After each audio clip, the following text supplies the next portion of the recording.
When the oppression reached its peak in the field of Karbala, a new era began from there. An era which is called Karbala after martyrdom. That time when the spears were raised high. The caravans had dispersed and the ropes were holding the hands of the family of Rasul sallallahu alaihi wasallam. But the story did not end here. Rather, a storm arose from here. Such scenes occurred in Yazid's court that even today make the heart sing.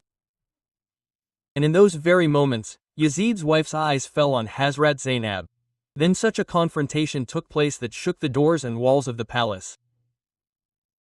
And then that great moment when a woman bound in chains challenged the king of oppression, Yazid, in the big court. What was that scene? What happened in the court in the evening? And how a woman's challenge became the echo of truth for centuries. So hold your heart, because in today's video you will hear the story after Karbala, which has pain, anger, tears and revolution. When the son of the martyrdom of Rasul's grandson sallallahu alaihi wasallam Imam Hussein razallahu anhu set in Karbala, a new and perhaps more horrific chapter of oppression began. This was the stage when the dead bodies were left behind and the wounded hearts of all Bayt were being taken to Yazid's court in chains. When the convoy of Karbala entered the city of Damascus in the evening, the atmosphere seemed to have become calm. At this very moment, Khadima reached Yazid's palace running. She was out of breath. Her voice was trembling. She said to Hind, Yazid's wife, "O Hind, some prisoners have been brought outside the palace, but those prisoners do not look ordinary. There is such a glow on their faces that the heart trembles. Their condition is such that the heart comes to the mouth as if destiny itself is crying." On hearing this, Hind, who was already feeling restless, immediately got up. She dressed herself in fine clothes, applied perfume, covered herself with a sheet and ordered the maid to bring a chair for her. She sat on the chair and started looking at the women prisoners carefully. As soon as Bibi Zainab's eyes fell on her, her heart started beating. She recognized her and softly said to her sister Kulsum, "Sister, do you recognize this woman?" Kulsum replied in Nafi. Bibi Zainab said, "This is Hind bint Abdullah, the same maid who used to work in our house in Madinah." Hearing this, both the sisters bowed their heads. She was afraid of recognizing them, but Hind's eyes remained fixed on both of them. She came closer and asked softly, "What is the matter? Did you just talk to each other, and why did you become silent like this?" Bibi Zainab Razi Allahu Ta'ala Anha chose silence. Hind repeated the question, "Who are you and where have you come from?" This time Bibi Zainab Razi Allahu Ta'ala Anha replied in a soft but deep tone, "We are residents of Medina Munawwara." Hearing the name of Medina, Hind's condition changed. She immediately stood up from the chair and said, "Do you know the people of Medina, or do you know anything about the family of my master Mawla Ali Imam Hassan Imam Hussein and Bibi Fatima Razi Allahu Ta'ala Anha? I have been the loyal maid of that house. I love them immensely. Especially Bibi Zainab Razi Allahu Ta'ala Anha, I am their childhood maid." Tears started flowing from Bibi Zainab's eyes. He asked in a low voice, "Which people of that house do you know?" Hind said with pride, "I know the doors and walls. I know their sajdas, their azans, their narcissistic faces. Their small steps that used to run in the courtyard of Haram-e-Nabawi." Then he asked tremblingly, "Bibi, tell me, where is my master Hussein Razila Ta'ala Anhu? Where are his children, his daughters Bibi Zainab?" Bibi Zainab looked into his eyes and said, "You asked about the family of Hazrat Ali. We have left that house. You asked about Imam Hussein Razila Ta'ala Anhu.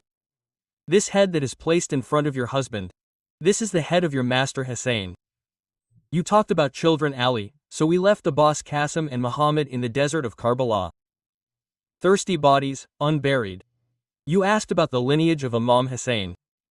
So there is only one son left, Ali bin Hussein, who is bedridden with illness and is imprisoned. You asked Bibi Zainab, 'O Hind, I am Zainab and this is my sister Umme Kulsum Razallahu Ta'ala Anha.'" Hearing this, Hind screamed. Her body started trembling. She hit her face with a sheet and fell on the ground. Crying, she said, "Oh my Mullah Hussein, I wish I become blind and don't see Rasul's daughters in this condition." Then she picked up a stone and started beating her head. Her face was filled with blood and she fell unconscious.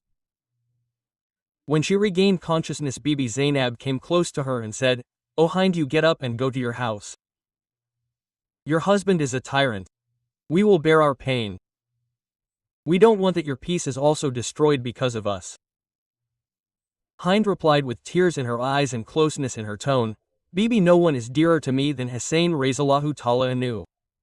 My world has been destroyed. Now I will only live crying. Oh my daughters, you all come to my house. Otherwise I will sit here with you and will never go back." Saying this, Hind got up and took the sheet. Beating her face, she went towards Yazid's court barefoot. At that time Yazid was sitting in the court with some foreign guests. When Nazreen Hind reached Yazid's court, her face was covered in blood. Clothes were scattered, eyes were filled with tears, silence prevailed in the court once again, and Yazid kept looking at the condition of his wife in surprise. She screamed in a trembling voice, "Did you order that the head of my master's grandson Rasul sallallahu alayhi wasallam, Janab Imam Hussein Allahu Ta'ala Anu, be raised on the spear? Did you parade their daughters, sisters and chaste women in the markets? Snatch their sheets? Do you even know which family you imprisoned?" Yazid stood up in fear. He knew that this matter will not remain in the walls of the palace now. He went ahead and tried to put a sheet on Hind's head and said in a soft but deceitful tone, "Yes, I had ordered, but Ibn Ziyad acted in haste. I wanted the matter to be resolved through peace. Now if you want to mourn the grandson of the Prophet, then do so." But Hind was no longer that silent maid, nor an obedient woman of the palace, rather now she was a conscious pride. In support of a complaint bint Fatima Raza, she held the sheet and shook Yazid in clear words, "O Yazid, may God destroy you. When you saw me, your wife with bare head, your pride was awakened, so you put a sheet on my head. But when you made the wives of the Prophet, the daughters of Fatima, the daughters of Ali, Zainab and Kulsum walk bareheaded from Medina to Kufa and from Kufa till evening, where did your pride die? In the markets, in the streets, in the courts, you presented them in front of the ungodly, and today on seeing me, your eyes started bowing down. Curse on you." Saying this, Hind was trembling. Her words had become blind and the whole court was a silent spectator. Then Hind's screams and her plea were such that they did not remain only with Yazid but also reached the other women of his palace. Yazid's other wives, maids, all started crying and screaming after seeing this scene. Alas, the oppressed Hussein, alas, Bibi Zainab, alas, the daughters of Muhammad sallallahu alayhi wasallam. The whole palace became a mourning house. The voices of mourning started rising in Yazid's court. The screams and cries, alas, such a scene that shook the Umayyad court of Sham. Viewers, this incident, i.e. the meeting of Yazid's wife Hind and wife Zainab, does not appear in much detail in the books, but this incident is often narrated on the Pillar and Arch and in the Mayalish Kutubat. Its purpose is just that the oppression of all Ebayt should be exposed. It should be told in what condition the grandson and wife of Rasul Pak sallallahu alayhi wasallam were brought to Yazid's court. But the fact-based incident is yet to come, and that is the matchless courageous sermon of Bibi Zainab which she gave while standing in Yazid's court as a prisoner. So let us now move towards this great sermon. Where a woman but a lion-hearted daughter Ali Razallahu Ta'ala Anu challenges Yazid, who is sitting on the throne of oppression. The Karbala ended and was about to begin. That was the most horrific moment in history. The blood-soaked caravan, the sheet of glory on the head of Rasul Allah sallallahu alayhi wasallam's grandson, had been snatched away. The women of all Ebayt were bareheaded and the caravan was of Yazidis. I was standing in the court of Prophet Muhammad. Yazid's throne was decorated there. And in this very court when Bibi Zainab's eyes fell on the blood-soaked head of Imam Hussein Razallahu Ta'ala anhu, her eyes became moist. Her heart was cut and such a cry was raised that even the universe was in agony. O Hussein, O beloved God, O son of Mecca and Mina, O son of Fatima Zahra, O grandson of Mustafa. The narrator says that by God, Bibi Zainab's voice made everyone sitting in the court cry. Yazid was silent as if a snake had sniffed it. But the extreme of cruelty was yet to come. Yazid called for Kajran wood and with the same stick started hitting the grandson of Rasul sallallahu alaihi wasallam on his lips and forehead. The companions of Rasul sallallahu alaihi wasallam present in the court could not tolerate Abu Bara Islami. They shouted while shaking Yazid. Yazid, are you hitting the holy forehead of Fatima's son with this stick? I have seen with my own eyes that you sallallahu alaihi wasallam used to kiss these lips and used to say that both of them are the leaders of heaven, whoever kills them. May God curse him and may hell be his abode. Yazid shouted in anger and got the companion Rasul expelled from the court. But now it was not possible to remain silent on Yazid's actions. Now Zainab bint Ali Razallahu Ta'ala anha, the look-alike of Fatima, daughter of Ali Razallahu Ta'ala anhu, stood up.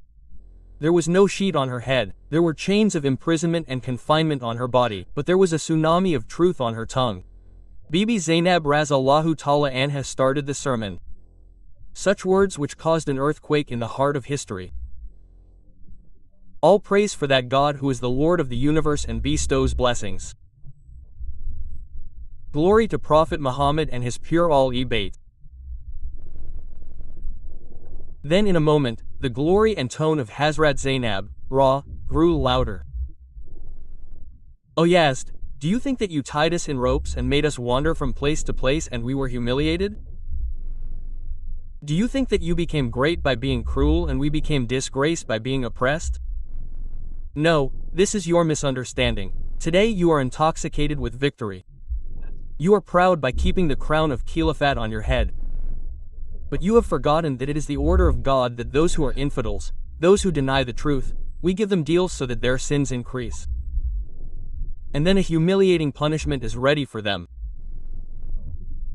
Then Zainab's gaze went towards Yazid's neighborhood and such a slap came from her tongue that fell on the chest of every courtier. Is this yours? It is justice that your wives are sitting behind veils in sheets and the Rasulzadas are being paraded from city to city without head. Is this your justice? Remember, you have snatched our sheets. You have violated our honor, but God will take revenge from you for the family of Muhammad sallallahu alaihi wasallam. Quran says that those who are killed in the way of Allah, do not call them dead. They are alive with their God and are getting sustenance. You thought that you will wipe us out.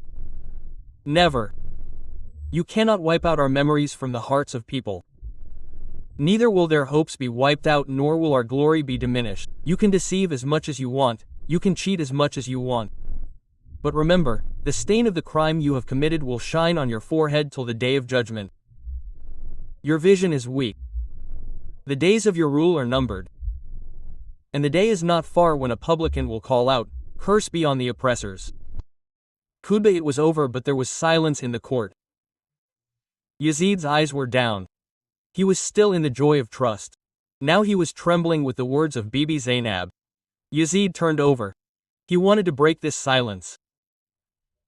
But Bibi Zainab's eyes were speaking. As if she was saying to Yazid, "Don't say anything now, we have said what we had to say. Now the truth will be spoken." After the sermon, the convoy again left for Zindan. People were standing in the streets of Damascus watching the spectacle and Yazid's staff were making sarcastic remarks. These are the people who rebelled against Yazid. These are the people who had left Medina to save the poor. An innocent girl held her mother's dupatta and said in a trembling voice, "Ami, why are these women bareheaded? Why are they being treated like this?" Quote, a woman cried and said, "This is Hussein's sister. This is Fatima's daughter. This is Ali's Zainab." Single quote. On the face of Bibi Zainab, Allahu Ta'ala anha, there was such a sheet of pride, dignity and pain that even the evening sun would bow down and salute it. The spectators were prisoners in the dusk of the evening. Body burnt in the sun, hunger and thirst and sheets snatched away. In the same condition, a little girl Hazrat Sakina, Allahu Ta'ala anha was sitting shivering. Imam Hussein's head was on the spear in front of her. Sakina was looking at it. Baba, when will you return? Baba, we are very tired. These people will kill us, right? Bibi Zainab quickly hugged him and said with a sob, no daughter, no one will say anything. Your Baba has given us protection. But Bibi Zainab's tears were telling a different story. In the last part of the night, there was a knock on the door. A Bandi came, secretly placed a few sheets, some dates and an earthen pot on the ground, and said only this much that Hind has sent it. She wants Bibi Zainab to take these things. Bibi Zainab, Allahu Ta'ala anha saw the sheet and said, no, daughter, no one will say anything. Your Baba has given us protection. But Bibi Zainab's tears were telling a different story. In the last part of the night, there was a knock on the door. A Bandi came, secretly placed a few sheets, some dates and an earthen pot on the ground, and said only this much that Hind has sent it. She wants Bibi Zainab to take these things. He did not even touch them and only said that we are from the family of Rasul. We do not beg from the oppressors. Nazreen. The next day Yazid gathered everyone in the court. Ambassadors, courtiers and leaders from different countries were present. Yazid wanted to spread his faith by humiliating the prisoners. But when Imam Zainal Abidin stood up with a trembling body, hands tied in chains and eyes lowered due to weakness, his voice pierced the sky. O people, I am the son of Ali. I am the grandson of Fatima. I am the grandson of Muhammad Mustafa sallallahu alaihi wasallam. Doors and walls shook. The chains fell from the hands of some courtiers. The beards of some people got wet. Yazid's face turned pale. And Imam Zainal Abidin said, O Yazid, you think that you have not achieved victory. We are those who have inherited martyrdom. Nazreen. A few days later Yazid announced the release of Ali Bayt. Some say it was public pressure. Some say it was the effect of Bibi Zainab's blessings. Yazid had strange and poor sentences on his tongue. Ibn Ziyad was in a hurry to kill. I did not want to kill Hussein al-Salam. But Bibi Zainab was silent. Her silence was screaming. Whatever Yazid has done has been etched in history. When the convoy of visitors reached Medina, there was a huge crowd of people. On one side the old servants were crying. On the other side the women of Medina were in shock. Bibi Zainab Allahu Ta'ala anha went straight to the Roza of Nana Rasul sallallahu alaihi wasallam. On reaching the door, she bowed her head and said only this much, Nana Yan, we set out to save your religion but lost everything. The atmosphere became peaceful. The sound of crying started echoing in the mosque of Rasul Allah sallallahu alaihi wasallam. As soon as they reached outside Medina, people were informed that Muhammad sallallahu alaihi wasallam has returned. But without Imam Hussein, the elderly women and children of Medina all ran out barefoot. The shadows of the trees started trembling. The wind stopped blowing and only one voice was echoing in the air. O Hussein, O Zainab. As soon as Bibi Zainab Razallahu Ta'ala anha stepped into the air of Medina, the first step fell on the ground and that ground cried. Viewers, first of all Bibi Zainab attended the Roza of Nana Yan. There was a crowd of people outside and Bibi Zainab was alone inside, but the plea in this loneliness got engraved on the walls of the building. Assalamu alaikum ya Rasul Allah, I am your daughter Fatima's Zainab. The same Zainab whom you used to rock in your lap. But today I have come to your court with the condition of your grandson's head. Bibi Zainab leaned against the wall and sat there and cried so much. Even the streets of Medina became moist. When the caravan of visitors reached the door of Bibi Fatima, that door where the laughter of Ali and Hussein, used to echo. Now only silence opened the door. Hitting the dark walls, Hazrat Sakina cried out, Baba, we have come but you slept in Karbala. Hazrat Imam Sajjad, who was under the effect of chains and illness, stood on the same pain and raised slogans. O people, if you doubt the martyrdom of Hussein, then the dust of Karbala is still on my hem. The last breath of Ali Akbar is safe in my heart. And the marks of chains on my back are a witness that we sacrificed everything for religion. A few days after coming to Medina, Bibi Zainab went to Masjid Nabawi. There was a gathering of people. Women, men and children all had come to listen to the crying. Bibi Zainab said in a loud voice, "O people, we are the family of Rasul sallallahu Allahu wasallam were there for your guidance. But you left us alone. We showed you the truth. You imprisoned us under the shadow of spears. We sacrificed our lives in Karbala. You celebrated. Today if Medina is filled with grief, it is because of our blood." Viewers, a few months passed. Bibi Zainab's condition started getting weaker day by day. The wounds of Karbala do not speak from the body but from the soul, and those wounds had now torn Bibi Zainab razallahu ta'ala anha from inside. One night, while having a last conversation with Imam Sajjad, she said, "Son, the time has come. If people ask me my name, then say, a helpless woman who had set out to save her grandfather's religion, but returned with her sheet snatched away. Your wish was to bury me quietly so that my grandfather's ummat would not recognize me, because even after recognizing me, they would not be able to save my Hussein." The narrations are different. Some say she died in the evening. Some say in Medina. Some say she breathed her last in the street of Damascus. But every narration has a common pain. Bibi Zainab was the sister of the martyr of Karbala, and the battle of Karbala continued even after her.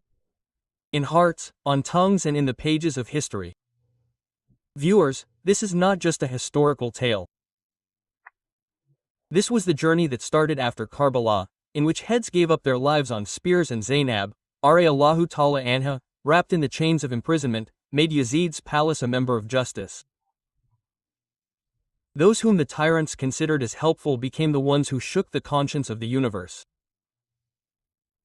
Hazrat Zainab's sermon was actually a declaration against every Yazid of that time that although oppression gets intoxicated with power, but when a helpless, oppressed woman, Ali when she challenges as the daughter of Razallahu Ta'ala anhu, thrones shake and the course of history changes. Yazid died, his palace was destroyed, his kingdom was destroyed, but Hussein is alive. Zainab of Karbala is alive. Even today, justice is declared against every oppressor. Viewers, this message was not only for the Yazid of that time. It is also for the Yazids of every era of today. If you oppress the people of truth, a Zainab will surely rise, who will neither be afraid of your palaces nor your swords. Karbala teaches us that the end of the oppressor is disgrace and the destination of the oppressed is martyrdom. So let's be honest and awake, remembering the truth of Zainab razallahu ta'ala anha, the sacrifice of Hussein and the oppression of Ali Bayt. Let us take this pledge from our hearts. We will raise our voice against the Yazid of every era and Zainab of every era, Hussein of every era. He will remain alive in our hearts. Pray here. O Allah, make us follow the path of Hazrat Hussein, Ra. Grant us patience, courage and truthfulness like Bibi Zainab. O Lord, O Kareem, grant us the true love of all Bayt. Grant us the ability to raise our voice against the oppression of the oppressor. O Allah, grant us the courage to hate lies and sacrifice for our rights. Ameen, O Lord, the world.